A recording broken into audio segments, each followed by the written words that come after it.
Evil is one of philosophy's oldest and most troubling mysteries. What is it that drives people to commit acts of cruelty, violence, or destruction? Is evil an inborn part of human nature, a shadow that lies within us all? Or is it a product of our environment, shaped by trauma, culture, or desperation? Philosophers, theologians, and scientists have wrestled with this question for centuries. Some argue that evil is instinctive, woven into the very fabric of humanity. Others see it as a deviation, created by corrupt systems, broken communities, or unchecked power. If evil is natural, does that excuse it or make morality meaningless? If evil is learned, can it be unlearned, or will it always return? Religions across the world have offered explanations, from the story of original sin to the teachings of karma. Literature has captured the tension in unforgettable characters. From Shakespeare's Iago to Dostoevsky's Raskolnikov, psychology has probed the depths of cruelty, studying obedience, conformity, and the darkest corners of the human mind. History shows us both the banality and the horror of evil, from everyday prejudice to genocidal violence. To explore evil is to ask who we are and what we are capable of. It is to face uncomfortable truths about the human condition. This journey will not give simple answers, but it will offer new perspectives. Together, let us question, is evil born, created, or something in between? Before we can ask where evil comes from, we must define what it is. Evil is a slippery concept, often shaped by culture, religion, and philosophy. Some traditions see evil as an external force, Satan, demons, or cosmic darkness. Others define evil as a human choice, an abuse of free will that causes suffering. In philosophy, evil can be seen as both action and intention. Some acts are called evil because of the harm they cause, regardless of motive. Others are judged evil because they arise from malice, cruelty, or hatred. Augustine of Hippo defined evil as the absence of good, like darkness being the absence of light. Kant argued that radical evil arises when we put selfish desires above moral law. Nietzsche questioned the very concept of evil, suggesting it is a tool of power and morality. Psychology defines evil less as a metaphysical force and more as destructive behaviors and mindsets. Literature and myth often personify evil to help us wrestle with its power. Is evil an essence, or merely a label we place on certain acts? Is it objective, existing outside human opinion, or is it relative to culture and time? Defining evil is the first step in understanding its origins. Only then can we ask, is it within us or imposed upon us? One argument suggests that evil is inborn, woven into the fabric of human nature. From an evolutionary perspective, aggression and dominance once helped humans survive. Violence could secure resources, protect territory, and ensure survival of the fittest. Yet those same instincts, unchecked, may manifest today as cruelty. Philosophers like Thomas Hobbes describe life without order as nasty, brutish, and short, suggesting humans are naturally selfish and violent. In theology, original sin reflects a similar idea, that all people inherit a tendency toward wrongdoing. Literature often echoes this theme, portraying characters torn between noble and destructive impulses. Shakespeare's Macbeth, consumed by ambition, illustrates how desire can awaken darkness. Psychology also suggests innate elements of aggression and antisocial behavior. Studies of psychopathy reveal individuals with diminished empathy who may be predisposed to cruelty. Neuroscience shows that brain chemistry and genetics play roles in aggression and impulsivity. If evil is truly inborn, morality becomes a constant struggle against our own nature. Religion, law, and culture may then exist to restrain and redirect these impulses. Yet this raises questions. If evil is innate, can we ever overcome it? Or are we forever bound to wrestle with shadows inside ourselves? Another perspective sees evil not as inborn, but created by circumstances. Social conditions, trauma, and oppression can foster destructive behavior. Poverty and desperation may drive people to acts they would not otherwise commit. History shows how propaganda and manipulation can turn ordinary individuals into agents of cruelty. Philosophers like Jean-Jacques Rousseau believed humans are born good, but corrupted by society. Religious traditions echo this, teaching that environments of sin or ignorance can lead people astray. Literature gives countless examples. Dickens's villains often emerge from neglect, abuse, or systemic injustice. Psychology confirms that trauma and abuse can distort empathy and increase aggression. Studies like the Stanford Prison Experiment show how social roles can produce cruelty in otherwise ordinary people. Power without accountability can corrupt, as Lord Acton famously observed.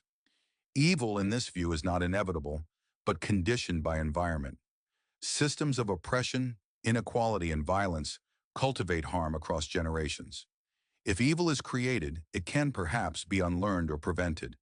Education, justice, and compassion become tools for reducing evil in society. Yet the challenge remains. Even in healthy environments, cruelty sometimes emerges. This raises the possibility that evil may be both learned and innate, woven together in complex ways. Religions have long provided explanations for the existence of evil. In Christianity, evil is tied to the concept of original sin and humanity's fall from grace in Eden. Satan represents both a tempter and an active force working against divine will. In Buddhism, evil is not personified, but linked to ignorance, craving, and attachment, which bind beings to suffering. Karma plays a key role, suggesting that harmful actions perpetuate cycles of suffering. In Hinduism, evil is often understood as imbalance, a disharmony in the cosmic order, with figures like Ravana embodying destructive tendencies. Islam teaches that while humans are inclined to both good and evil, they have the free will to choose between them, guided by the Quran. In Zoroastrianism, evil is seen as a cosmic force embodied by Angra Mainyu, locked in eternal struggle against Ahura Mazda, the god of light and truth. Jewish traditions often view evil not as a force equal to God, but as a distortion of human will and moral weakness. Across religions, one theme persists. Evil demands explanation, and often a path toward overcoming or resisting it. Whether framed as sin, ignorance, imbalance, or temptation, each tradition insists on human responsibility. The sacred texts encourage vigilance, humility, and moral striving. These perspectives remind us that humanity has always sought spiritual frameworks to face darkness. They also highlight the shared recognition that evil is not merely an abstract idea, it is a lived experience. Philosophers have long debated whether evil is real or merely a construct. Plato suggested that no one does evil knowingly. Instead, people act wrongly out of ignorance of the good. For him, education and wisdom were the antidotes to evil.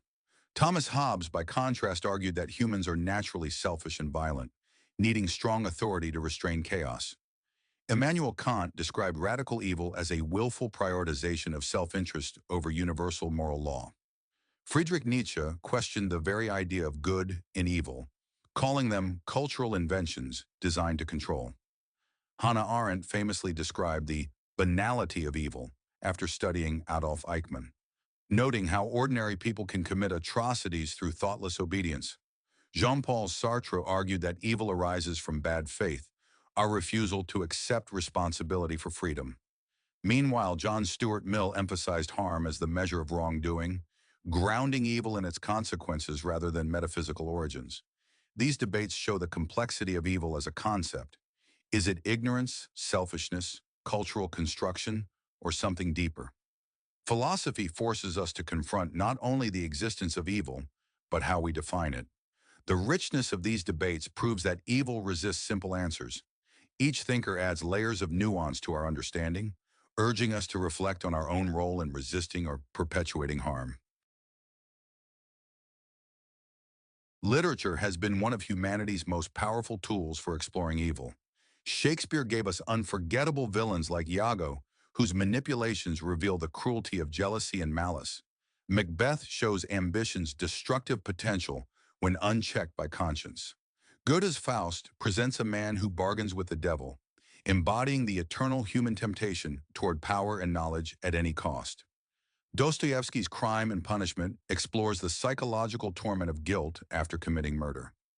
Mary Shelley's Frankenstein questions whether evil lies in the monster or in the creator who abandoned him. William Golding's Lord of the Flies suggests that when social structures collapse, humanity's savage instincts quickly emerge. In Tolkien's works, evil takes both external and internal forms, from Sauron's domination to Boromir's corruption by desire. Literature personifies evil in ways that are accessible, vivid, and deeply unsettling. These stories show that evil is not merely abstract. It is embodied, dramatized, and lived through characters. They also remind us that evil is rarely one-dimensional. It often arises from complex motivations, fears, and desires. Through narrative, readers are invited to wrestle with the moral ambiguities of darkness. Stories hold a mirror to human nature, asking whether we, too, might fall under its spell. Psychology examines evil not as a mystical force, but as patterns of behavior and cognition. Studies of aggression reveal how stress, frustration, and perceived threats can spark violence. The famous Milgram experiment showed that ordinary people will harm others when instructed by authority figures. The Stanford Prison experiment further revealed how quickly power dynamics can corrupt behavior. These studies suggest that cruelty often emerges from context, not innate malice. Psychopathy research highlights individuals who lack empathy and remorse, raising questions about biological predispositions. Trauma and abuse can also distort empathy, creating cycles of violence across generations. Dehumanization plays a crucial role in enabling harm. When people are seen as less than human, cruelty becomes easier. Social identity theory explains how group loyalty can justify harm against outsiders. Obedience, conformity, and ideology all shape human willingness to harm. Yet psychology also highlights resilience, empathy, and altruism, proving that people are not doomed to cruelty. By studying the mind, we uncover both the roots of destruction and the seeds of compassion. Psychology reminds us that evil is often ordinary, arising from common pressures and vulnerabilities. It challenges us to cultivate awareness, empathy, and systems that resist dehumanization. History provides some of the starkest evidence for humanity's capacity for evil. Ancient Rome normalized brutal spectacles in the Colosseum, where suffering was turned into entertainment. The medieval Inquisition revealed how religious zeal could justify cruelty in the name of purity. Colonialism brought mass exploitation, slavery, and cultural erasure across continents. The transatlantic slave trade demonstrated the systematic dehumanization of millions of people. The Holocaust remains one of the most haunting examples of orchestrated evil, where ideology and bureaucracy combined to produce genocide. Stalin's purges and Mao's Cultural Revolution remind us that political systems can become engines of terror. Rwanda's genocide in the 1990s unfolded in mere weeks, proving how quickly violence can spread when dehumanization takes hold. Apartheid in South Africa institutionalized injustice for generations. These events force us to ask, were the perpetrators innately evil or shaped by ideology, fear, and obedience? Historians often note how ordinary individuals played roles in these atrocities, not just leaders. This challenges the comforting idea that evil is always distant, confined to monsters. Instead, it shows that under certain conditions, entire societies can be swept into darkness. History teaches us not only the reality of evil, but also the fragility of moral order. Remembering these chapters is a moral responsibility. Without memory, we risk repeating the same patterns of cruelty. Evil has not vanished. It has simply changed form in modern society. Human trafficking continues to enslave millions worldwide.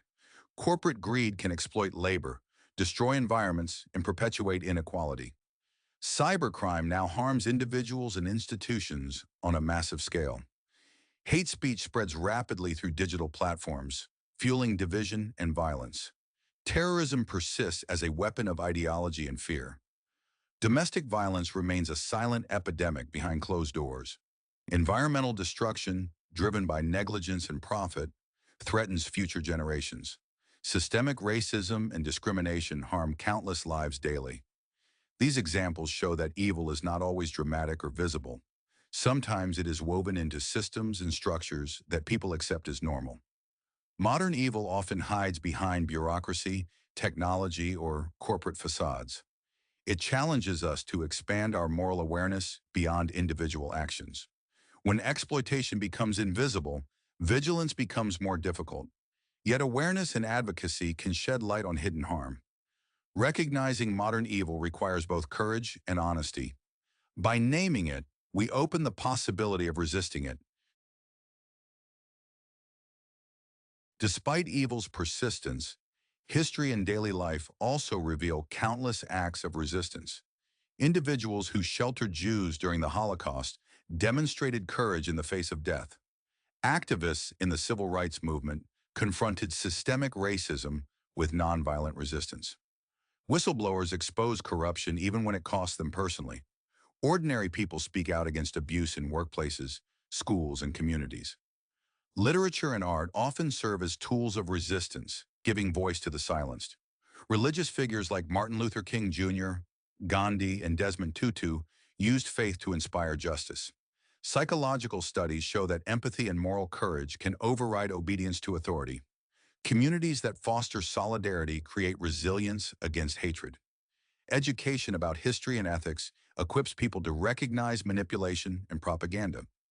Resisting evil often begins in small choices, refusing to participate, refusing to be silent. While evil can spread quickly, so too can acts of goodness.